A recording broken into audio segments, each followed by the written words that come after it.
What is going on, YouTube? Andrew Miller from Hook'emHeadlines.com coming back at y'all today. I know on Sundays, a lot of times after a Texas win, I do like a recruit reaction video talking about which key recruits were impressed by the win. But this Sunday, there's a ton of recruiting news for Texas on the trail. In the 2024 class, Texas landed a commitment today from high four-star Marrero John Eric cornerback. Wardell Mack flipped his commitment from Florida. That news came earlier this evening. And then also you had the news out of Texas A&M, out of College Station, with Jimbo Fisher getting fired. Texas Aggies reported that this morning, and there's of course going to be fallout there on the recruiting trail that I think that can impact Texas. I think Texas will have a shot to potentially flip some of those Texas A&M commits in the 24 class. Some of them they were already after, but like I said, a lot of big news for Texas on the recruiting trail today. So I kind of want to focus on those two things, talking about, for one, Wardell Mack, his commitment to Texas, and then also focus on what's next for Texas in the 2024 class. Potential commitments in the near future for Texas, who the top targets are, some stuff like that, updates on flip targets heading into the signing day, which is a little more than a month away, beginning on December 20th. And then also take a look at the potential flip targets for Texas from Texas A&M after the Jimbo Fisher firing. Did a piece on the site today taking a look at a couple of names to know, and then three flip targets for Texas that they can try and go after here in the coming weeks, now that Jimbo Fisher is out at A&M. And so, we'll start here with the Wardell Mack commitment, talk about what happened there, how he ended up how he ended up flipping to Texas, and how that'll impact Texas in the 2024 class, what he brings, all that good stuff. Texas, they got their, I believe, fourth defensive back commit in the 2024 class today, flipping Mack from the Florida Gators. Florida's had, I believe, a couple of commitments flipped this weekend. They're starting to see some of their 2024 class look elsewhere after their loss to LSU, and then this weekend, and then the loss to Arkansas at the Swamp last weekend.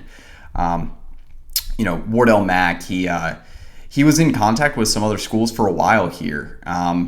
Texas kept pursuing him since he took an official visit to Texas during the summer. I believe that was mid-June. Terry Joseph, Steve Sarkisian have not relented.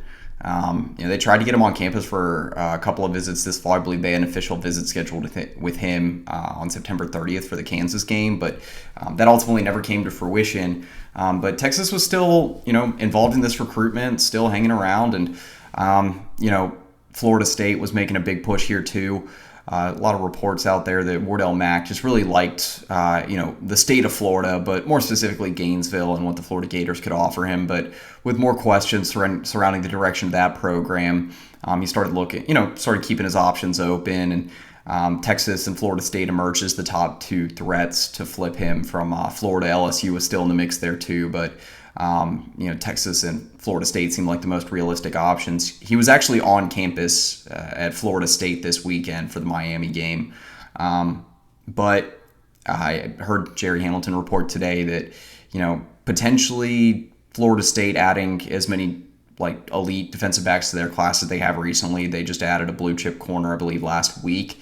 And so spots were looking pretty thin in Florida State's class. And, Wardell Mack saw an opportunity at Texas to make an early impact. He said coming out of Red River that he likes the direction of the Texas defense, but that, he sees an opportunity to improve, that he thinks the secondary just needed to boost that game, and that, he thinks he can be that guy to help, Texas kind of get over the top in the secondary. And so, I think that Texas has made that pitch to guys like Wardell Mack, to guys like Kobe Black. You'll have the opportunity to come in and get some immediate playing time. If you prove yourself, Wardell Mack will be a spring enrollee, by my understanding. And so, he'll get those early reps. We've seen guys like Derek Williams, like Malik Muhammad, make an early impact this fall, getting heavy helping of defensive snaps. And so I don't doubt that, we could see Jahdae Barron, senior defensive back, and Ryan Watts, redshirt junior cornerback, enter the NFL draft next year. So those will be two spots that open up in the secondary. And I think Texas does need to upgrade the secondary heading into the SEC next year. It's kind of been an area of emphasis that needs to improve, that's emerged in Big 12 play this year. But I'll get into Wardell Mack's projection and fit, talk a little bit about that here in a second. But want to talk more about, what he brings to Texas really quick, kind of give a quick synopsis there. I did do an article at the site breaking down his game, his commitment to Texas, as I always do on the site. I'll link that in the description below. But Wardell Mack, he's got good length. About 6'1.5", 170-pound cornerback out of Louisiana. He's got, I believe, nearly a 34-inch wingspan, which is large. It's good length for a cornerback prospect coming out of high school. I think he's a really fluid, good athlete, someone that's got good speed, quickness. He checks a lot of the boxes just from a physical perspective. Definitely a physical player, a hard-hitting nature to his game. Watching his highlights, you'll see some big hits at times, a little untimely, but you don't ever want to really knock a guy that brings that type of physicality, that is good and natural in space, that can play downhill, that can stop the ball carrier in space. Those are all huge pluses for a cornerback. But his coverage ability, I think, is good too. His fluidity, his length, his physicality that allows him to excel in one-on-one man coverage, especially in press coverage. But he's pretty sticky too. Again, having that good quickness, he's got quick hips, good hip flexibility as well. So he's kind of quick in and out of those breaks. Can also redirect routes in coverage. So he just checks so many boxes as a cover guy that can really, again, come in and make an immediate impact because he is such a polished prospect. And then in terms of his areas of improvement, he, for this throwing around a lot, he is a high floor prospect, early in his time in college. So at least that's how he's viewed or how he's profiled. And so, there's not really anything that he's necessarily bad at, but I think to really get to his ceiling and really get to the point of him being legitimate, like early round NFL draft prospect, he'll have to improve his ball skills. I think he's got good hands, not great. But he's still able to make some plays on the ball. He's got to work on his timing a little bit there too. The time of his hits, jumps, and really just breaking on the football when it's thrown his way in coverage. Getting a feel for that, I think, will really be the key to him taking the next step. But again, from a physical perspective, especially in coverage, quickness, top end speed, they're all well above average for a cornerback prospect coming out of high school. So Texas definitely getting a good one here. In terms of his projection and fit at Texas, I think, again, he profiles as someone that's going to compete for a spot on the two deep immediately.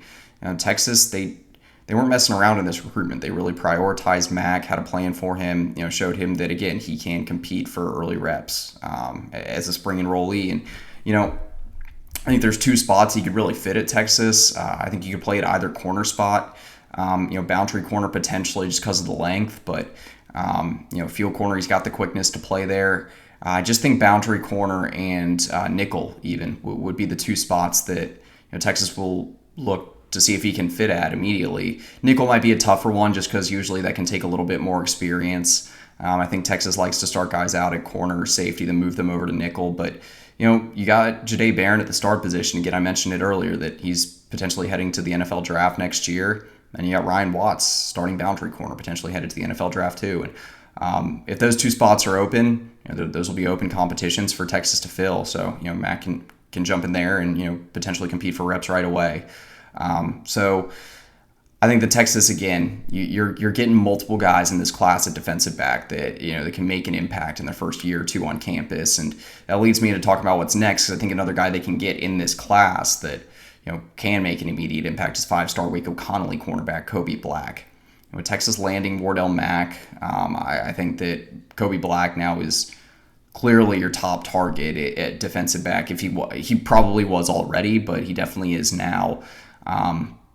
Texas still seems like the pretty clear leader in this recruitment. Oklahoma, Texas A&M, LSU, even Oklahoma State have tried to fight to gain some late ground, in the race to win his commitment before signing day. But I think Texas still holds the edge, still holds pole position. Sounds like any day now that Black is ready to announce a date for his announcement ceremony, and we'll see when that day comes, but nothing concrete right now. But Texas still seems like his likely destination, a little more than a month out from signing day. A few other names to watch for Texas, among who could be up next in the 2024 class. I think one guy that Texas is still pursuing is a potential flip target, 5-star Florida commit and McKinney safety Xavier Filsaime. Texas up to 3 defensive backs in terms of recruiting classifications from the major recruiting services right now with Jordan Johnson-Rebel, 4-star safety out of IMG Academy, Santana Wilson, 4-star cornerback out of Arizona, and then now, of course, you got Wardell Mack.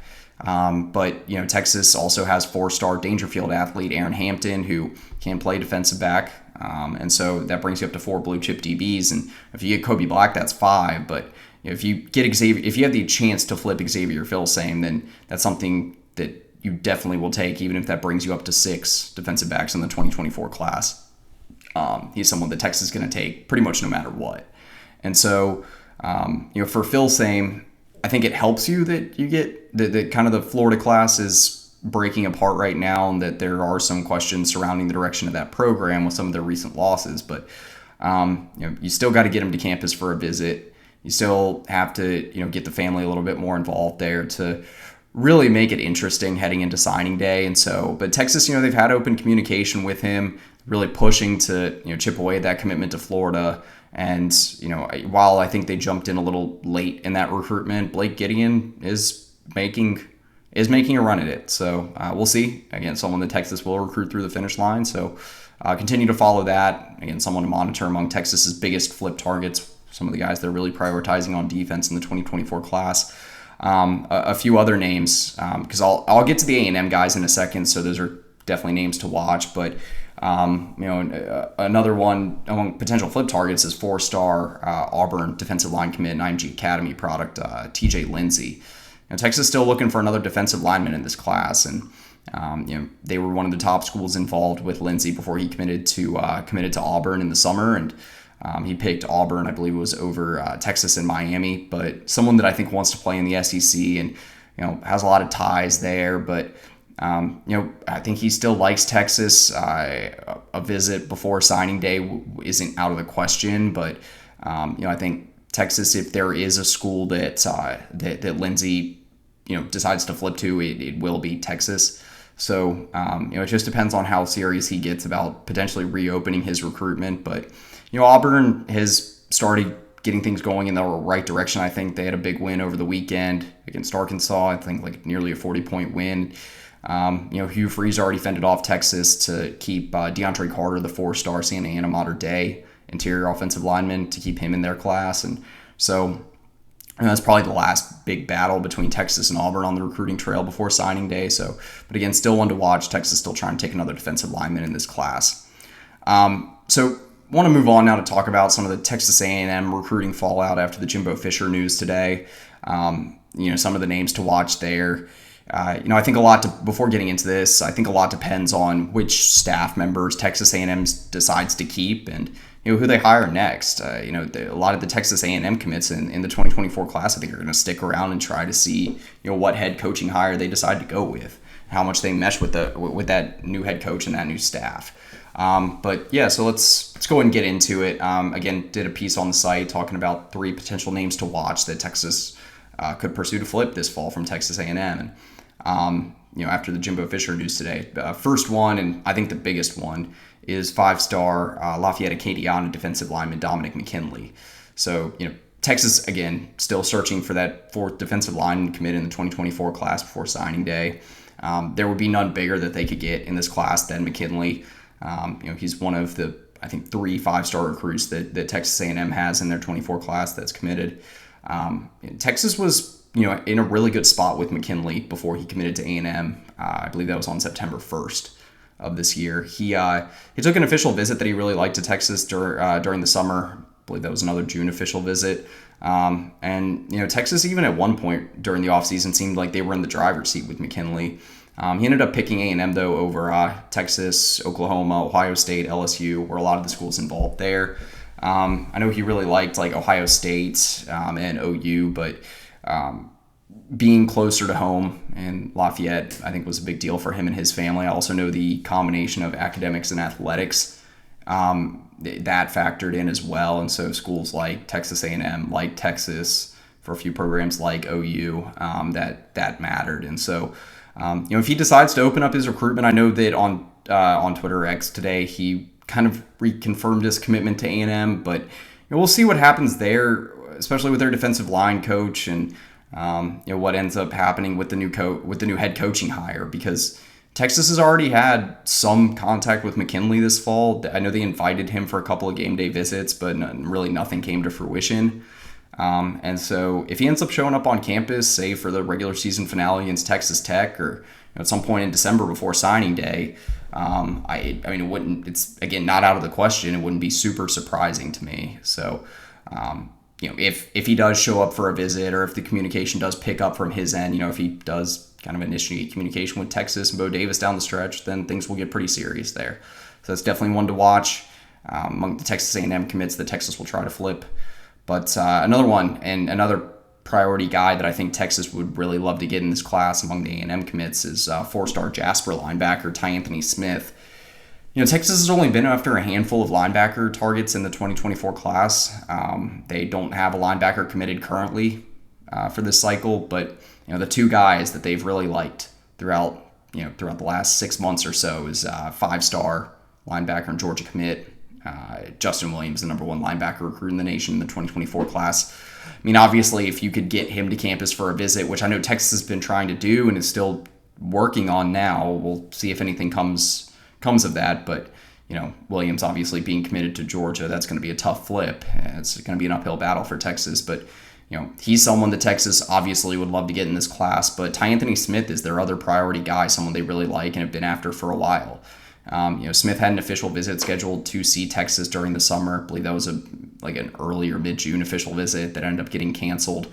That was before he committed to Texas A&M during the summer. Picked the Aggies over the Longhorns and the USC Trojans.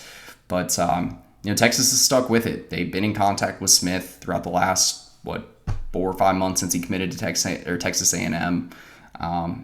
They've tried to get him to campus for a couple of game day visits. I think I mentioned that earlier in the video. But I think the key to Smith, and heard this from various reports, is that if he's really committed to Texas A&M, he's got close ties there with the school, and not just necessarily the coaching staff. And that's going to be a tough flip still, especially if he likes whoever they hire as the new head coach. But Texas is going to give him something to think about down the stretch. And Again, if he's the only linebacker they take in the 2024 class, obviously he's got a chance to come in and compete for some early reps right away. And he'll still be close to home. He's an in-state guy and familiar with the coaching staff. He's got a good relationship with Jeff Choate. So I think Texas will make a compelling case. And again, if he does flip anywhere, I think it would definitely be Texas. So this is again going to be another one to monitor that Texas really wants in this class. But a few other names to watch, and I think the third potential big one is four-star Converse Judson safety, Miles Davis. Davis already seemed like he was, tentatively scheduled for a visit to Texas for the Texas Tech game, unofficially on November 24th. Davis really liked Texas during the summer. He took an official visit. At one point, it seemed like Texas was the leader in this recruitment early in the summer, but the momentum ended up swinging back in Texas A&M's favor, and by middle of summer, he was committed to the Aggies. Texas has stayed in communication with Davis pretty consistently in the last few months, and again, there has been a game day visit in the works this fall. I just think at this point, Texas is probably prioritizing some other flip targets at safety and just at defensive back more so than Davis. They've really been prioritizing Phil Same as their top guy among the flip targets in the 24 class at safety this fall. And if nothing comes from the pursuit of Phil Same, then I think Davis is a guy you'll see Texas pushing for more down the stretch heading into signing day. He's been receptive to the contact from Texas. Again, he still really likes the Longhorns, so I have definitely one to watch in the secondary. And then again, mentioned there were a few other names I think could be interesting. One is five-star Timpson athlete, number one athlete recruit in the nation in the 24 class, Terry Bussey. Terry Bussey picked the Aggies over Texas, Alabama, OU, and LSU back in late September. But LSU's really been the school that has a lot of buzz in that recruitment, and it's really been chipping away at Bussey's commitment to A&M for the last couple of months. He's shown up at Baton Rouge multiple times this fall for game day visits. And I think if Bussey does decide to open up his recruitment, then LSU would probably be the favorite. But Texas still potentially has a spot at wide receiver in this class. You're looking at a lot of wide receiver departures for the 2024 NFL draft next year, I think. Adonai Mitchell, Xavier Worthy, Jordan Whittington, I think could all be gone. Potentially Isaiah Nayor if he's looking for more playing time elsewhere. And so I think that Terry Bussey is definitely a possibility. Again, he liked Texas. I just think that they might not have pushed enough in that recruitment early on. The Aggies were pretty consistent there. But, he posted on social media today multiple times, kind of, I think, maybe not questioning the move, but kind of hinting at, something with his commitment to A&M.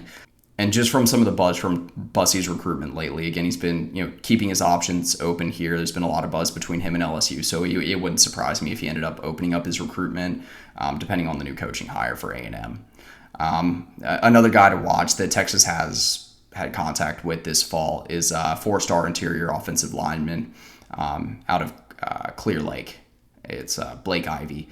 Texas is still looking for another offensive lineman in this class, and Ivy's a guy that was highly rated that had some interest in Texas going back the last couple of years. And one thing, again, that was reported today is that, potentially a shoulder injury that could be pretty serious for Ivy could be holding back some of the Texas interest that was there previously. But, Ivy's been in contact with Texas this fall. Seems like a game day visit wasn't out of the question, just a few weeks ago. And so we'll see with his recruitment. Again, Texas still has a spot open in this class. They were courting, DeAndre Carter, the four-star that I mentioned earlier, out of Santa Ana Mater Dei, that's committed to Auburn. But Auburn was able to reaffirm his commitment and keep him locked in. So potentially Texas looking at other options there. I would still keep an eye on Ivy. Outside of that, I don't know what other Texas A&M commits would really be on Texas's radar. You got guys like five-star wide receiver Cam Coleman, four-star defensive lineman Dylan Evans. I mentioned Evans in my piece just because he is a highly rated defensive lineman that had some interest from Texas before. Steve Sarkisian early during the offseason, in the 2023 offseason, visited Pine Tree High School to see Evans, but there hasn't been much communication between the two parties over the last 6 months. So it was just potentially just from positional need standpoint and previous interest, because he did take multiple visits to Texas last offseason, that, maybe something could arise there, but he's got interest from Alabama and Florida that I think would be the two most likely destinations for him. Otherwise, I think if you're looking for potential targets for Texas from Texas A&M after the Jimbo Fisher firing, probably looking at guys in the transfer portal. I got a piece coming later this week on potential guys that Texas could look at there. If anything were to happen. And, Evan Stewart's been a name that's been flying around a lot around Texas, message boards, social media, things like that. If he were to enter the portal, I think obviously there would be some interest from Texas there. If Stewart were to enter the portal, it could be a guy that could come in and start immediately, potentially a wide receiver for Texas. Him and Steve Sarkisian, obviously were tight before. He's a guy that was previously committed to Texas back in the 2022 class. Otherwise, Bryce Anderson, former four-star safety that Texas was after, someone that has been a good, solid starter for Texas and just a good contributor in their secondary for a couple of years now. Texas, again, will have a need at safety that they could potentially look to the portal to fill next offseason. There's an abundance also of defensive linemen that Texas has been interested that ended up at Texas A&M. DJ Hicks, good example of that Texas could potentially pick up communication and reevaluate their option there if he were to enter the portal. So a couple of names there, but I think Anderson and Stewart are probably the first two names to come to mind that Texas would have the most interest in if they were to enter the portal from A&M this offseason. And so anyway, that's pretty much it. Again, wanted to give some recruiting updates here for Texas. Been a really, really busy recruiting day for the Longhorns, but on the Texas side, pretty much just positive news. You escaped with a win this weekend out of Fort Worth, still atop Big 12 standings in first place there with the lost Oklahoma State, and remain alive for a spot in the college football playoff. Got an additional high 4-star commit in the 24 class today, so really nothing but good things for the Longhorns. So anyway, for Andrew Miller, Hook'emHeadlines.com, that's pretty much it. Hook 'em.